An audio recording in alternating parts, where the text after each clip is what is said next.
All right, let's take a look at it. We're getting to the bitter end here, and I've been dragging my feet on this part of it. It's not very exciting. This part didn't have a lot of like techno goodies in it, so it was more just straight up woodworking, which is fine, but kind of boring. So I ended up putting the top on this. Because these are only 60-inch sheets, of course I had to span, so I had to use an extra piece here. And then we had to scribe this whole back wall here, so you can see it's kind of uneven, to fit against the bed rail. So that took some time.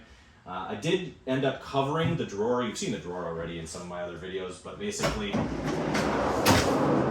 the drawer can come out, the cover gets out of the way, and then the table comes up. I did clearance the table here because that was bumping into the truck, and that was just a miscalculation in my initial design. Once we slide that back in though, you can close that up, and then these are magnetic closures, so that when you close this and you're looking at it from kind of the back when you open the tailgate, you don't have all that busy, kind of unfinished look. I like this cover here. It makes it look a little cleaner. It's an expensive truck. It's an expensive build all around, so I wanted it to look as nice as it could. Over the top here, there's going to be, once it's finished, some boat foam. It's a faux teak kind of boat foam, but I got gray and black coloring. So that'll lay down. That's going to serve two purposes. One, it'll be softer to sit on when you just step in here, maybe to use the sink or just to maybe take a pop squat, take a little rest. But if you want to put your mattress down, you're going to have a little extra cushion, right? Because that boat foam is going to give you some extra kind of take up when you're laying on your side so your shoulders don't hurt. Up in front here, I did do a little cubby, a storage cubby. Two reasons. One, the battery actually got relocated from the original module over here. The battery's pretty big and it's heavy, and I wanted to keep that out of the other module. There just wasn't enough room. So the battery will stay in here. There's an actual dock for it here. And then the jumper wires come over to connect that up. It's 0 gauge jumper, so it's a big, big cable.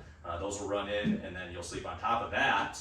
There's extra storage next to the battery up here, so you'll be able to throw in some extra gear, whatever you need to bring, probably stuff that you're less likely to use on a daily basis. And then around the front, I kept it really basic. Nice flat face here, finished it up, tried to cover the seam as best I could. What I did do, make a design decision here to try to maximize the space for the dogs. I do have the 2 poodles with me, so I wanted to maximize the space between the other module and this bed module. So I did just leave an overhang here. I was originally going to build down and make kind of storage cubby along here, but with only 2 inches of space, you'd only be able to throw like a phone or some really small like pocket knife, wallet kind of stuff in there. It just didn't make sense. So decided not to do that. This maximizes the space when the dogs lay down.